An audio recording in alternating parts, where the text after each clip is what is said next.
Monsieur Ouattara Biribe, bonjour. Bonjour, monsieur. La Cour de justice de la communauté CEDEAO organise en session normale ses audiences à son siège. Pourquoi organiser une audience hors siège? Bien, la Cour voudrait, avant tout propos, vous remercier la radio de la paix d'être venu vers elle pour lui permettre de s'adresser aux auditeurs de Côte d'Ivoire et peut-être du monde entier, puisque aujourd'hui la communication est universelle. Bien, alors vous avez totalement raison de poser cette question, parce que la Cour de justice de la CEDEAO, c'est la Cour communautaire, c'est la Cour régionale, et elle a son siège à Abuja, au Nigeria. Mais il faut comprendre que c'est une Cour régionale communautaire qui rassemble et qui est compétente sur l'espace géographique de 15 pays, dont 8 pays francophones, 5 pays anglophones et 2 pays lusophones. Alors, ceci étant, il a été permis à la Cour de pouvoir, si elle le désire, en plus des audiences qu'elle tient normalement à Bruxelles, de pouvoir siéger dans n'importe quel État membre de la communauté. Donc, c'est pour cette raison que de temps en temps, la Cour organise ce qu'on appelle des sessions hors siège.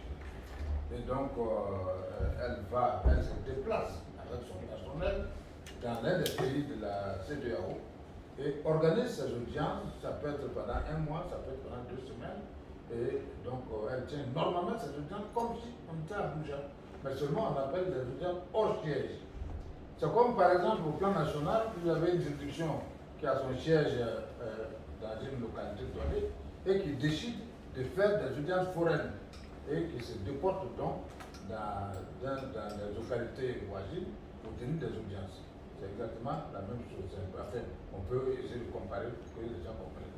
Donc nos audiences hors siège n'ont pas d'autre finalité qu'un transport de la justice communautaire envers la justiciable d'un pays donné. C'est une façon de vous rapprocher des justiciables, exactement. Alors, 15 pays dans la communauté et vous décidez de venir en Côte d'Ivoire. Pourquoi? Ben, la Côte d'Ivoire n'est pas le seul pays que la Cour a eu à visiter. La Cour a déjà visité plusieurs pays. Et ce n'est même pas la première fois aussi que je vous le précise que la Cour vient en Côte d'Ivoire. Déjà en 2016, la Cour avait tenu une audience hors siège ici en Côte d'Ivoire. Et elle l'a fait également au Sénégal, elle l'a fait au Mali, elle l'a fait un peu partout dans les pays de la CEDEAO. Donc, cette année, on a décidé de revenir en Côte d'Ivoire parce qu'on a remarqué qu'à partir de la Côte d'Ivoire, le message de la Cour portait. Donc, on a voulu consacrer encore une audience hors siège de la Côte d'Ivoire avant que le mandat de la présente équipe ne finisse. Puisque vous devez savoir que le vice-président de l'actuelle équipe, le honorable juge qui anime la Cour, le vice-président est ivoirien. Donc le mandat tend vers sa fin. Donc il était normal que nous venions encore ici honorer la Côte d'Ivoire avec une audience hors siège. Voilà. Alors, pour cette dizaine de jours de présence de la Cour de justice de la communauté en Côte d'Ivoire, on a combien d'affaires, combien d'arrêts seront rendus? Eh bien, la Cour va rendre environ 7 arrêts. Il y a 3 qui ont été déjà rendus. Il reste encore 2 arrêts à rendre. Et elle a environ une quarantaine d'affaires à examiner, 39 par là. Et donc, d'autres ont été déjà examinés, puisque après la semaine d'ouverture du mardi, la Cour a déjà commencé les audiences l'après-midi. Donc, hier, on a eu également audience. Aujourd'hui, la Cour a également déjà tenu cette audience. Donc, la Cour va examiner toutes ces affaires-là pendant cette audience. En fait, il y a les décisions à rendre, c'est-à-dire les affaires qui sont prêtes, dans lesquelles la Cour a déjà rédigé ses arrêts et elle ne fera que les prononcer. Elle va faire un résumé de l'arrêt, mais les arrêts sont disponibles, si vous voulez les consulter. les vrais arrêts sont disponibles, mais on ne peut pas tout lire à l'audience, donc la Cour fait un résumé et donne la décision. Maintenant, les autres affaires, on dit elles sont renvoyées pour audition des parties. On permet aux avocats de plaider s'ils ont des implications pour les. Vous savez que les procédures de la Cour sont en deux phases. Il y a la phase écrite où les parties déposent leurs mémoires, leurs conclusions, les répliques aux conclusions, les dupliques. Et donc, quand tout ça s'est fait, l'affaire vient maintenant devant la Cour en procédure orale où les avocats peuvent se connecter. Quand je dis connecter, parce qu'avant, on faisait les audiences en présentiel. Donc les avocats étaient obligés de se déplacer de leur pays pour venir à Abuja, prendre un avion, venir prendre une chambre d'hôtel, tout ça. On va peut-être dire quelque part que la COVID-19 est venue obliger la Cour à faire des changements profitables. Parce qu'avec la COVID, la Cour a conçu maintenant un système qui lui permet de tenir les audiences en virtuel. Donc vous pouvez rester dans votre pays et puis plaider devant la Cour. On vous donne un mot de passe et puis un lien d'identité. Vous vous connectez, puis vous apparaissez sur le plan de la Cour, vous plaidez. On peut vous poser toutes les questions. Donc, c'est ce qui se passe ici. Vous avez vu que si vous étiez là depuis le début, voilà, tout à l'heure, vous étiez dans la salle, vous avez vu qu'il y a des avocats qui comparaissent quand ils le veulent, mais les autres restent chez eux et puis ils plaident. Donc voilà un peu comment ça se passe. Donc, la Cour va, les autres affaires, comme je dis, sont envoyées pour audition des parties. Donc c'est à cette phase orale-là qu'on permet aux parties de plaider et s'il y a des points qu'elles veulent préciser pour que la Cour, avant que la Cour ne mette l'affaire à l'intérieur. Voilà. Alors, les arrêts de la Cour commune de justice, la Cour de justice de la CEDEAO, sont-ils exécutoires directement? Oui, la question nous a été posée plusieurs fois et je suis très content que vous la reposez encore. Et parce que cette fois, on veut en parler tout le temps pour que ça reste dans l'esprit des gens. Que ce soit les traités, que ce soit les protocoles relatifs à la Cour, tous ces textes-là, tous ces instruments juridiques précisent, mentionnent, indiquent que les arrêts de la Cour sont contraignants et qu'ils ont force obligatoire et que les États sont tenus de les exécuter. C'est ça ce qui est écrit dans les textes. Donc normalement, il n'y a pas de problème, on devait immédiatement exécuter les arrêts de la Cour sans qu'il y ait. Et même les protocoles, les traités vont jusqu'à dire, jusqu'à préciser. Normalement, le protocole sur la bonne gouvernance va jusqu'à dire que le fait de ne pas exécuter les arrêts de la Cour constitue à la charge d'un État un manquement à ses obligations internationales. Vous voyez bien? Et il est précisé également dans le traité que les arrêts de la Cour ne sont pas susceptibles d'appel.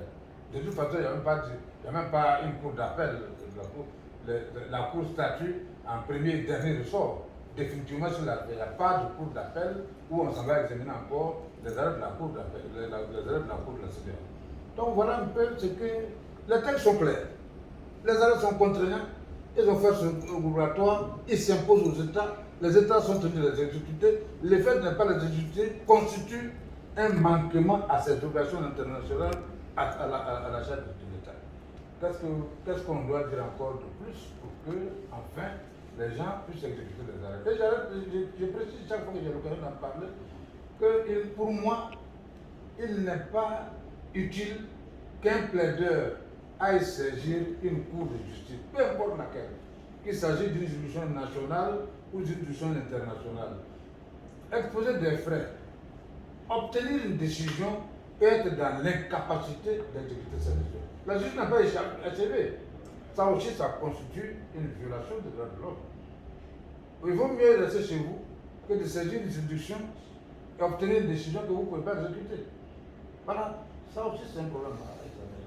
Donc nous voulons profiter de cette question que vous avez posée pour exhorter les États à exécuter la décision de la Cour de bonne foi. Parce que la Cour, humblement nous le disons, est l'émanation des États. C'est les États qui ont bien voulu créer cette Cour et qui ont bien voulu la doter de tout ce qu'elle a pour fonctionner. Donc c'est leur enfant. Et donc, pour ne pas décourager leur enfant, ne pas décourager leur création, il est mieux qu'ils utilisent, qu'ils donnent effectivité à cette décision. C'est ce qui va faire que la Cour sera une institution forte et elle va aboutir au résultat escompté, c'est-à-dire la défense des droits de l'homme et une sécurisation de l'espace économique qu'on entend créer par les traités de la CEDEAO. Parce que je vous dis toujours, l'absence de justice ou bien le déni de justice, souvent, sinon presque toujours, source de violence et source de désordre. Alors, on est en Côte d'Ivoire. Est-ce que parmi la quarantaine d'affaires devant la Cour, il y a des affaires qui concernent la Côte d'Ivoire? Oui, effectivement, il y a des affaires qui concernent la Côte d'Ivoire. Il y aura un délibéré qui concerne la Côte d'Ivoire, une affaire où l'arrêt sera prononcé. Ensuite, sur les affaires qui viennent pour l'audition, il y a l'affaire Didier Déré qui vient également pour l'audition des partis. Voilà, donc toutes ces affaires-là seront examinées. Alors, ces deux affaires-là seront concernant la Côte d'Ivoire. Avant de terminer, vous avez dit vice-président de la Cour est ivoirien, il finit son mandat, c'est dans combien de temps? Le mandat, oui. Vous demandez si le mandat finit combien de temps? Oui. Bon, on a encore un an. On a encore un an. Ça veut dire que c'est un autre ivoirien qui va le remplacer à ce poste?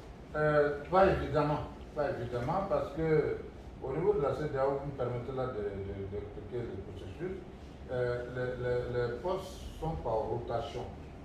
Et donc, lorsque les mandats des juges finissent, il faut désigner encore les autres États qui ont droit à ces postes-là. Et ce sont ces États qui vont désigner, après une sélection interne, 3 candidats pour aller subir l'interview pour être désignés. Donc, ce n'est pas évident que la Côte d'Ivoire revienne encore ici après avoir eu un juge. Il faut que ça tourne jusqu'à revenir sur la Côte d'Ivoire. Donc, puisqu'il y a 15 États, donc maintenant la Côte d'Ivoire a déjà eu un juge dans cette mandature, dans cette équipe actuelle qui est là, et donc dont le mandat va finir dans un an. Donc la Côte d'Ivoire ne pourra pas avoir immédiatement un juge. Il va falloir attendre qu'une autre équipe soit appointée, qu'elle finisse son mandat. Peut-être maintenant, la Côte d'Ivoire sera désignée. Alors, quand le juge Ouattara Beribé part de la CEDEAO, il fera quoi? Mais il est juge dans son pays. C'est parce que je suis juge de mon pays que je suis parti. Donc quand je reviens, j'ai bien lavé mes robes, j'ai gardé dans une valise, je les reprends et puis je vais à mon bureau, tranquillement. Ouattara Beribé, je vous remercie. Voilà, merci, c'est moi qui vous remercie. Nous avons donné l'occasion à la Cour de s'exprimer par ma modeste voix. Merci beaucoup. Ah, on a appris beaucoup de choses. Ok. 12 minutes. Ok. Ah, mais non, on a appris beaucoup de choses.